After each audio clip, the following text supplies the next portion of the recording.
بسم الله الرحمن الرحيم. كتاب أنزلناه إليك مبارك ليدبروا آياته وليتذكر أولو الألباب. صدق الله العظيم.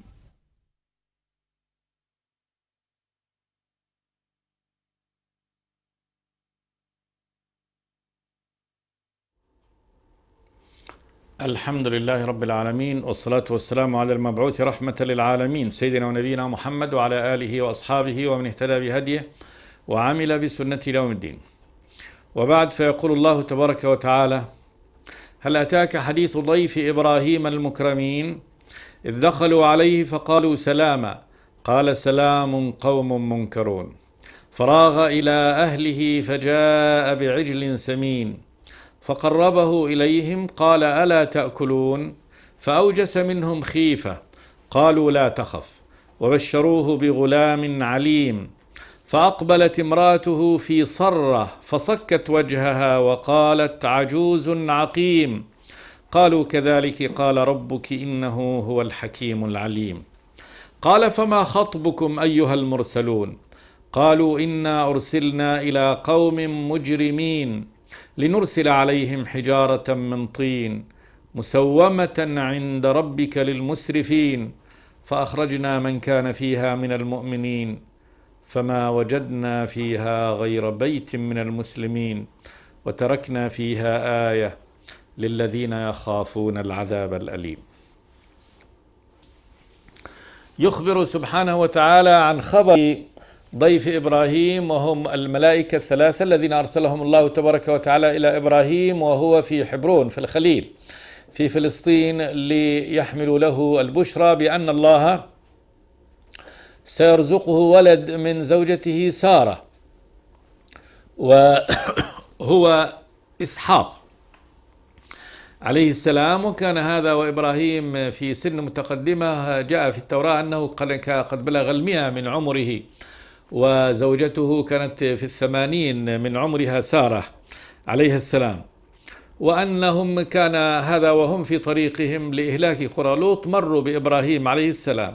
جاءت هذه القصة هنا في سياق هذه السورة، سورة الذاريات، والتي بين الله تبارك وتعالى في مقدمتها يعني ما توعد به وتهدد به المكذبين بيوم القيامة البعث، وكذلك ما أعده الله تبارك وتعالى لعباده المؤمنين المتقين. فأما المكذبون للبعث فقد قال تبارك وتعالى: قتل الخراصون الذين هم في غمرة ساهون يسألون أيان يوم الدين يوم هم على النار يفتنون ذوقوا فتنتكم هذا الذي كنتم به تستعجلون.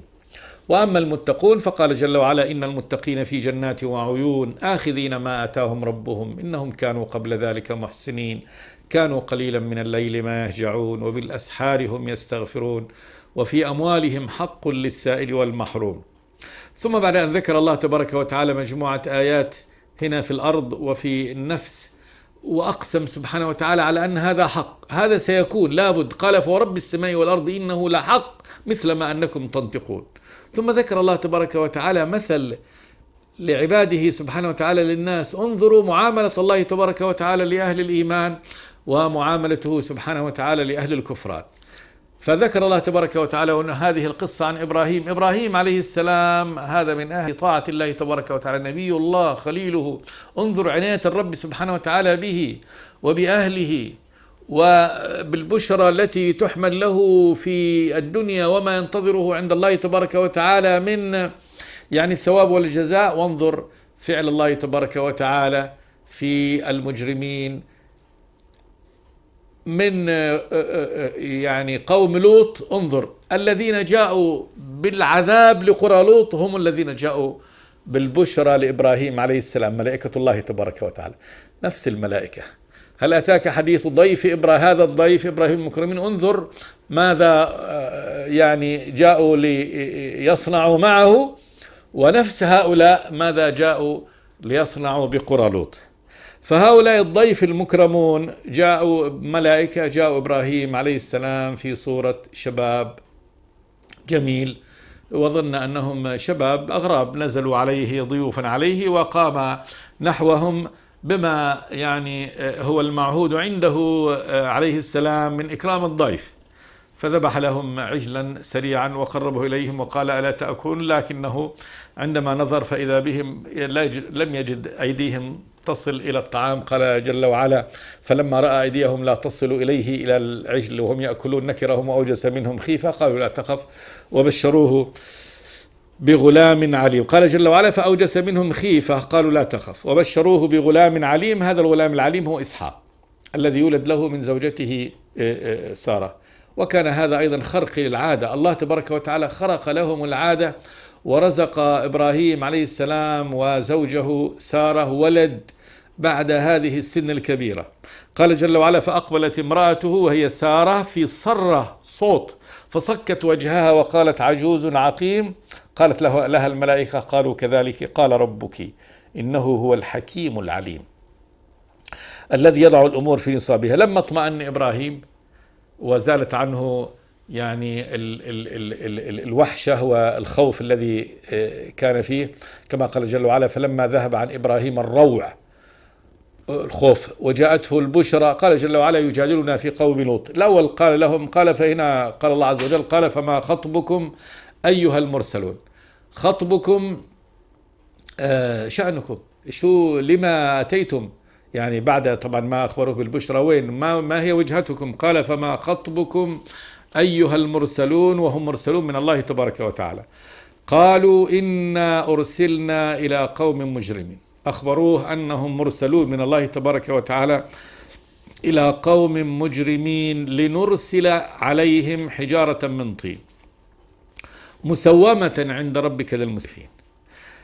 لم هنا القصة لاختصارها لم يذكر الله تبارك وتعالى فيها ما كان من شأن إبراهيم عندما قالوا له هذا وأن وجهتهم هي إهلاك قرى لوط، فإن إبراهيم بدأ يناشدهم في أن يعني يمهلوهم وأن يصفحوا عنهم كما قال تبارك وتعالى فلما ذهب عن إبراهيم الروع وجاءته البشرى يجادلنا في قوم لوط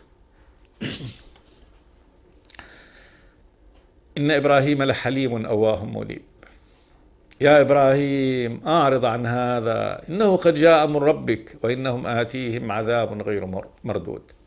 فإبراهيم عليه السلام الذي وصفه الله بأنه كان حليم أواه كثير التأوه والخوف من الله تبارك وتعالى منيب راجع الله تبارك وتعالى. يا الله يقول يجادلنا في قوم لوط إن إبراهيم لحليم أواه. يا إبراهيم أعرض عن هذا، يعني لا تناقش في هذا الأمر ولا تجادل فيه، إنه قد جاء أمر ربك أمر الله تبارك وتعالى بإهلاكهم بالوقت والساعة المحدودة انتهى الأمر وإنه آتيهم عذاب غير مردود. قال إبراهيم فما خطبكم أيها المرسلون. قالوا إنا أرسلنا، وهنا بالبناء لما يسمى فعلوه الله الذي أرسلهم الله تبارك وتعالى إلى قوم مجرمين فاعل الإجرام، وهؤلاء المجرمون كانوا يفعلون أنواع عظيمة من الإجرام ما سبقهم بها أحد من العالمين، وهو أنهم كانوا يأتون الذكران من العالمين ويذرون الإناث، وقد أولعوا بإتيان الذكران وكانوا يفعلون هذا دون استحياء وخجل من بعضهم بعضا، بل يأتونه في أنديتهم كما قال لهم نبيهم وتأتون في ناديكم المنكر. وكانوا يقطعون الطريق ويصيدون كل من مر يعني بقراهم من الأغراب يتسلط عليه ليفعلوا به يعني فاحشتهم المنكرة. قالوا إنا أرسلنا إلى قوم مجرمين لنرسل عليهم حجارة من طين، لكل واحد حجر خاص به، لنرسل عليهم حجارة من طين مسومة عند ربك للمسرفين. مسومة معلمة، كل حجر قد علم وقد يعني أصبح لصاحبه، كل حجر معلم لصاحبه الذي يسقط عليه. انظر يعني عقوبة الرب تبارك وتعالى وأنه يعاقبهم على هذا النحو حتى لا يترك منهم شارد ولا وارد إلا أن يصيبه يعني كل ما يعني فيصيب الجميع. لنرسل عليهم حجارة من طين مسومة عند ربك للمسرفين الذين جاوزوا الحدود. الإسراف مجاوزة الحد، هذول جاوزوا كل الحدود، جاوزوا كل الحدود من فعل القبائح القبيحة.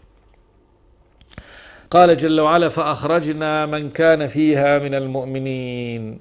طوى الله تبارك وتعالى هنا القصة، لأن المقصود هو بيان يعني عقوبة الله سبحانه وتعالى في المجرمين، ورحمته سبحانه وتعالى بعباده المؤمنين. وقد فصل الله تبارك وتعالى هذا يعني في موضع آخر من كتابه، وأخبر سبحانه وتعالى أن هؤلاء الأضياف أيضا لما نزلوا على لوط عليه السلام سيء بهم وضاق بهم ذرعا وقال هذا يوم عصيب، وأن قومه جاءوه كذلك ليعتدوا على ظنوا أن علموا، وانتشر الخبر بأنه قد نزل أضياف عند لوط عليه السلام، ونادى بعضهم بعضا وأتوا إليه من كل حدب وصوب كما قال جل وعلا: وجاءه قومه يهرعون إليه ومن قبل كانوا يعملون السيئات. وحاول أن يدفعهم عن ضيفه وعن نفسه بكل سبيل، وأسقط في يده وشكى إلى الله تبارك وتعالى، وشكى يعني ضعفه إلى أضيافه، وقال لهم: لو أن لي بكم قوة أو آوي إلى ركن شديد. قالوا: يا لوط إنا رسل ربك لا يصلوا إليك فأسر بأهلك بقطع من الليل واتبع أدبارهم ولا يلتفت منكم أحد وامضوا حيث تؤمرون وقضينا إليه ذلك الأمر أن دابر هؤلاء مقطوع مصبحين.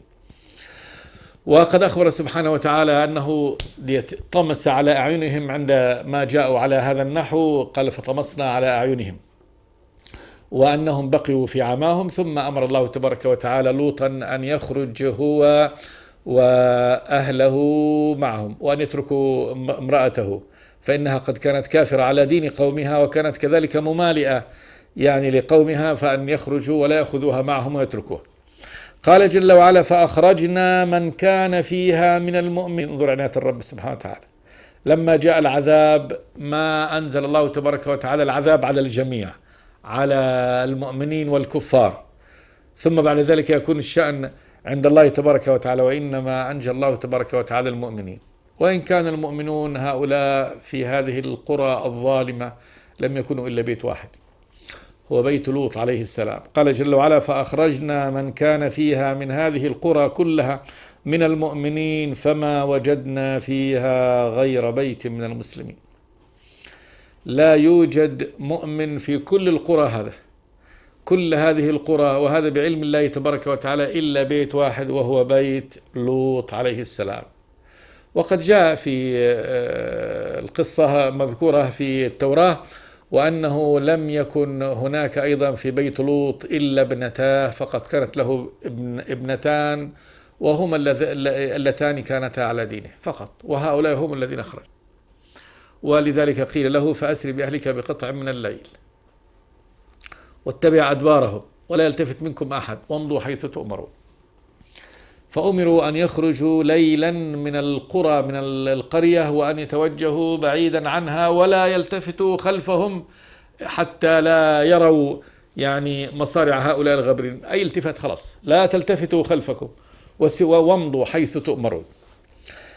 فهذه عناية الرب سبحانه وتعالى، أن الملائكة تأتيه وتقول له هذا، ويخرج الله تبارك وتعالى منها أهل طاعته سبحانه وتعالى، وهو لوط وابنتاه. ويذكر الله تبارك وتعالى أنه عندما كان يجادل إبراهيم عليه السلام في شأنهم، ويقول الملائكة: دعوهم اتركوهم لعله أن يرجعوا لعلهم فيه، وهو من ضمن ما قال لهم قال: إن فيها لوطا. قالوا: نحن أعلم ما فيها. قالوا أي الملائكة: نحن أعلم ما فيها لننجيه وأهله إلا امرأته كانت من الغابرين. الأمر لله مكتوب وهو معلوم، ومعلوم من الذي سينجو ومن الذي يعني سيهلك، وأنه سينجى لوط ومن معه من المؤمنين، وسيهلك الله تبارك وتعالى الكافرين، وامرأته ستترك معهم. قالوا: نحن أعلم ما فيها. الملائكة تقول لإبراهيم: نحن أعلم ما فيها لننجينه وأهله إلا امرأته كانت من الغابرين. وفي الآية الأخرى: إلا امرأته قدرنا إنها لمن الغابرين. فأخرجنا من كان فيها من المؤمنين فما وجدنا فيها غير بيت من المسلمين. وهذا مما استدل به من قال إن الإسلام والإيمان هو بمعنى واحد، لأن هؤلاء أخرج الله تبارك وتعالى المؤمنين وهم هؤلاء فقط المسلمون، فهم مسلمون وهم مؤمنون. الإسلام الحقيقي هو الإيمان الحقيقي. فما وجدنا فيها غير بيت من المسلمين، قال جل وعلا: وتركنا فيها آية لكن للذين يخافون العذاب الأليم. وتركنا فيها، ترك الله تبارك وتعالى فيها أثر باقي ليومنا هذا، آية للذين يخافون العذاب الأليم. وهذه الآية هي هذا المطر الخبيث الذي أمطره الله تبارك وتعالى عليه. فأمطرت بمطر خبيث لا يعيش معه كائن حي قط. هذا الذي يسمونه الآن البحر الميت، ولا يوجد له مثيل على الأرض كلها. فإن الماء هو عنصر الحياة، شأن الحياة. ضع ماء معقم أشد التعقيم واتركه مدة قليلة في هذه الهواء، لا بد أن بعد مدة تجد أنه قد بدأت حياة تدب فيه. تبدأ بطفيليات بفطريات ثم تدب الحياة فيه. لا بد أن الماء عنصر الحياة، لكن هذا الماء الذي أنزله الله تبارك وتعالى عليهم مضت عليه آلاف هذه السنين ولا تدب فيه حياة، ليس فيه ذرة من ذرات الحياة. أي صورة من صور الحياة لا تعيش في هذا الماء الخبيث الذي أمطره الله تبارك وتعالى عليه. قال جل وعلا: وتركنا فيها آية لكن للذين يخافون العذاب الأليم. يعني أن هذه الآية إنما هي آية وعلامة على عقوبة أنزلها الله تبارك وتعالى على هؤلاء القوم، لكن للذين يخافون العذاب الأليم. حصر الله تبارك وتعالى أن هذه الآية لمن يخاف عذاب الله. أما من لا يخاف عذاب الله فإنهم على شواطئ هذه البحر يستمتعون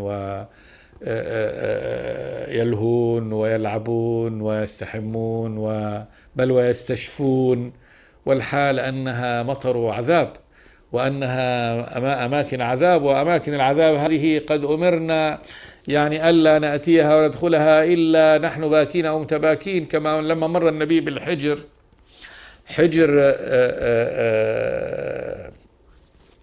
قوم صالح، قال لهم لا تمروا على هؤلاء أو لا تدخلوا على هؤلاء القوم المعذبين إلا باكين أو متباكين أن يصيبكم ما أصابهم، حتى لا يصبر. حتى إنهم لما مروا واستقوا من الآبار الموجودة يعني في المكان وعلفوا وطبخوا، أخبرهم النبي صلى الله عليه وسلم قال لهم يعني اقذفوا وأهرقوا كل ما استقيتم به من يعني الآبار، غير البئر الذي كانت تشرب منه الناقة، بس بئر الناقة الذي تشرب منه، وباقي ما أخذتم من هذا المكان اتركوه. وأمروا بأن يرحلوا عنه. وكان النبي في بطن محسر الذي أهلك الله تبارك وتعالى فيه أبرهة وجيشه، كان يسرع فيه صلوات الله والسلام عليه. هذه أماكن العذاب. الشاهد هنا أن الله تبارك وتعالى أخبر بأن مكان العذاب هذا المكان الذي أهلك الله تبارك وتعالى فيه قرى لوط، وقد أهلكهم الله تبارك وتعالى بهلاك يعني فظيع. فإن الله تبارك وتعالى أمر جبريل، الملائكة الذين معه، جبريل جاء أنه حمل هذه القرى على طرف جناحه ثم أفكها على رؤوس أصحابه. فهي القرى المؤتفكات الذي أفكها الله تبارك وتعالى قلبها، كما قال جل وعلا: فجعلنا عاليها سافلها وأمطرنا عليها حجارة من سجيل.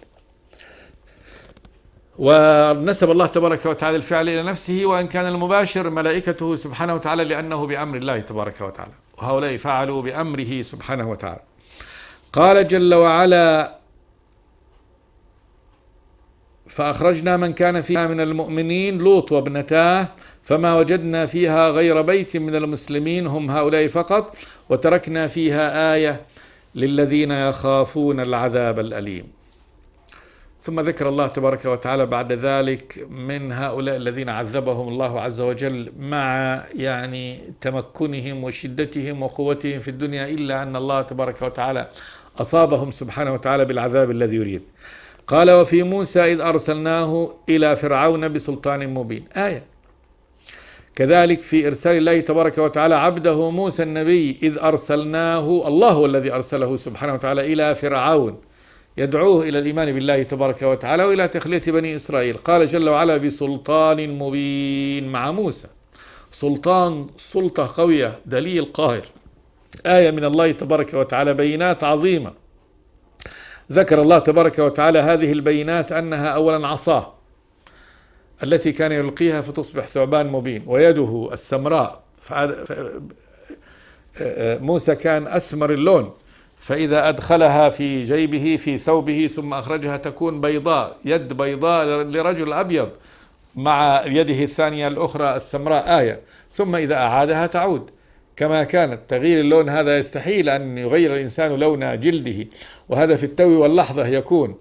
ثم الآيات الأخرى التي أجراها الله تبارك وتعالى على يديه بما ضرب به الفراعنة من صنوف العذاب الذي أرسله لهم بكفرهم. قال فأرسلنا عليهم الطوفان والجراد والقمل والضفادع والدم، آيات مفصلات، فاستكبروا وكانوا قوما مجرمين. وفي موسى آية إذ أرسلناه إلى فرعون بسلطان مبين فتولى بركنه وقال ساحر أو مجنون. فتولى فرعون يعني عن الحق، ابتعد عنه وأعرض عنه، بركنه، بقوته وعظمته، جيش القوي الذي حوله والشعب المؤيد له المطيع له، لما قال لهم يا قوم أليس لي ملك مصر وهذه الأنهار تجري من تحتي أفلا تبصرون أم أنا خير من هذا الذي هو مهين، يعني موسى، ولا يكاد يبين، فلولا ألقي عليه أسورة من ذهب أو جاء معه الملائكة مقترنين. قال جل وعلا فاستخف قومه فأطاعوه إنهم كانوا قوما فاسقين. فركنه أركان مملكته الذي كانوا معه وطوع يمينه، وكان يقول لهم يا أيها الملأ ما علمت لكم من إله غيري، يطيعونه على ما كان عليه، ولذلك هو وإياهم يعني إلى جهنم، فيقدم قومه يوم القيامة فأوردهم النار وبئس الورد المورود. فتولى أي فرعون بركنه، ركنه الذي يستند إليه من الشعب الجاهل الأعمى الأحمق الذي اتبعه فيما قاله من الكفر والعناد واتخذوه إلها لهم، وجنوده الذين كانوا بالإشارة اخرجوا إلى هؤلاء لما قال لهم إن هؤلاء لشرذمة يعني قليلون وإنهم لنا لغائظون وإنا لجميع حاذرون اخرجوا لنتعقبهم ونرجعهم. خرج الشعب كله بمركباته وآلاته وأدواته وعساكره ليرجع بني إسرائيل، ما مرعوا، ما ناقشوه الأمر، كيف نخرج؟ جماعة من التعذيب ومن الإهانة ومن خرجوا بجلدهم، خرجوا فارين، خليهم يذهبوا حيث شاءوا ليعبدوا الله تبارك وتعالى حيث أرادوا. لماذا نستعبدهم على هذا النحو؟ ما أحد قام وقال للفرعون هذا، وإنما أطاعوه فيما قال طاعة عمياء على هذا النحو. فتولى، يقول الله فتولى بركنه وقال ساحر أو مجنون. قال أي عن موسى عليه السلام ساحر، وهو كذاب، يعني فرعون كذاب، يعلم أن موسى ليس بساحر وأن آياته آيات ليست بسحر، وهؤلاء السحرة أهل الفن أهل العلم بهذا السحر شهدوا قالوا آمنا برب العالمين رب موسى وهارون أن هذا ليس سحرا، أن هذه آية من آيات الله تبارك وتعالى. لكن هذا المجرم قام فقتلهم وقال إن هذا لمكر مكرتموه في المدينة لتخرجوا منها أهلها. والمكر هذا إنما كان هو بينه وبين السحرة، فهم الذين تمالأوا ومكروا واتفقوا ووضعوا الاتفاقات فيما بينهم أنهم إن غلبوا موسى قالوا إن لنا لأجرا إن كنا نحن الغالبين، قال نعم وإنكم إذا لمن المقربين. فالاتفاق كان بينهم وبينه، وأنه إن غلبوه فإنهم سيعطيهم ما يعطيهم. ولكن هذا الأفاك الكذاب قلب الأمر وكذب وافترى وقال لهم لا، هذا إنه لكبيركم الذي علمكم السحر فلا سوف تعلمون لأقطعن أيديكم وأرجلكم من خلاف ولأصلبنكم أجمعين، بعد أن شهدوا شهادة الحق وآمنوا بالله تبارك وتعالى. فهذا الكذاب المفتري كان على هذا النحو، وقال عن موسى قال هذا ساحر كذاب أو مجنون. مجنون، المجنون يأتي بهذه الآيات الباهرات وبهذه ديت ويكلم على هذا النحو ويدحض كل فرية يقولها فرعون على هذا النحو. أي جنون هذا؟ ثم إن ساحر أو مجنون هذا أو هذا متناقض، يعني متناقض. فما بين السحر والجنون لا شك تناقض، لا يمكن أن يكون الساحر مجنونا ولا أن يكون المجنون ساحرا، فكيف يكون هذا؟ ثم إذا كان هذا أو هذا على هذا الاختلاف يعني الزم قولا حتى يكون هذا حق. لكن أي قول من الأقوال يقوله وإن كانت هذه الأقوال متناقضة، لكن خلاص هو يقول ما يقول هو الحق وإن كان ظاهر البطلان. وقال ساحر أو مجنون. فلما كان على هذا النحو من الكذب ومن الكبر ومن التعالي، قال جل وعلا فأخذناه وجنوده فنبذناهم في اليم وهو مليم. هذه عقوبة الرب تبارك، أخذناه. والأخذ هنا انظر أخذ الله تبارك وتعالى، جعله الله تبارك وتعالى يخرج إلى حتفه بظلف برجله، يخرج بنفسه إلى المكان الذي يعني يجعله الله تبارك وتعالى حتفه فيه وهلاكه فيه، فيخرج هو وجنوده ويجمع الجنود ويجمع هؤلاء كلهم يخرجوا من البلد وراء بني إسرائيل ليجعل الله تبارك وتعالى البحر مقبرة له. قال جل وعلا فأخذناه وجنوده الذين ما لؤوه. هذا هو ركنه الذي استند إليه في تكذيبه وفي كفره وعناده. فنبذناهم في اليم. النبذ هو الإلقاء بإهمال. تقول أكلت التمرة ونبذت النواة، نبذتها ألقيتها، إلقاء بإهمال. فالشيء الذي لا قيمة له ولا هذه ينبذه الإنسان بمعنى أنه يلقيه دي. فالله قال فنبذناهم. النبذ هو الإلقاء يعني ديت إلقاء ما لا يعني يستحق البقاء. فنبذناهم في اليم أي ألقيناهم فيه إلقاء يعني ما تلقي القذر والدنس. وهو مليم، وهو هذا الفرعون مليم ملوم على ما فعله من الإجرام والكفر والعناد. فهذه عقوبة الله تبارك وتعالى له. وانظر هذه صورة من صور هذا المتكبر. انظر ما فعل الله تبارك وتعالى بهذا المتكبر المتغطرس الذي كان على هذا النحو. ثم قال جل وعلا كذلك وفي عاد إذ أرسلنا عليهم الريح العقيم ما تذر من شيء أتت عليه إلا جعلته كالرميم. هذه أيضا آية كذلك من آيات الله تبارك وتعالى. عاد القبيلة العربية التي كانت تسكن في الأحقاف في جنوب الجزيرة، قبيلة لم يخلق مثلها في البلاد، من أشد الناس، من أشد خلق الله تبارك وتعالى قوة في الأجساد وفي البطش وفي القوة وفي البناء وفي الإعمار. فقد كانوا كما قال لهم نبيهم أتبنون بكل ريع طريق في الجبال آية في البناء تعبثون. يعني من غناهم ومن هذه أنهم يبنون بناء مو فقط ليسكنوه ولينتفعوا به فقط، البناء للبناء كما يقال الفن للفن، بناء اللي بس ليظهروا قدرتهم على يعني الإشادة والبناء. تبنون بكل ريع آية تعبثون وتتخذون مصانع لعلكم تخلدون وإذا بطشتم جبارين. فعاد التي كانت تفتخر وتتمختر في الأرض ويقول من أشد منا قوة. فهؤلاء عاد هذه القبيلة الله تبارك وتعالى يقول أرسلنا عليهم الريح العقيم.